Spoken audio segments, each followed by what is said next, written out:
Okay, simple video.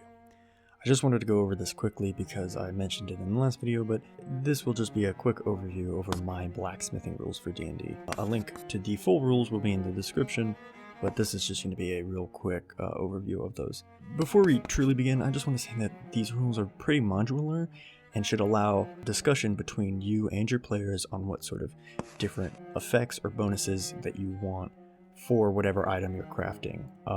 So it's not super hard set, and while in the full rules there are some ideas of different upgrades you can add, you don't have to use those at all. And in fact, some of the materials are super cheap because I run a very low gold setting, so I would absolutely change those to better fit your setting. But when you are blacksmithing, there are two important elements. Its blueprint and its material that you make it out of. Its blueprint is the shape of the object and determines pretty much everything from the damage it deals, if it's a weapon, or its armor class, or any strength requirements, while the material is, the thing that takes up the money that you're going to spend on making this thing, as well as any bonuses that might come from the material itself being special or magical. Both blueprints and materials are broken up into 3 tiers: standard, tempered, and prime. The higher the tier, the better, but the more difficult it is to make. In order to determine the full difficulty and how long it will take to craft your build, we'll be adding your material blueprint tier and your material tier. So if you were going to make a weapon that is a standard tier, using a material that is a tempered tier, that's 1 + 2, that's 3, that's going to be a sort of medium difficulty. For armor, light armor is considered standard, medium armor is considered tempered, and heavy armor is considered prime. For weapons, simple weapons are considered standard, martial weapons are considered tempered, and custom weapons are considered prime.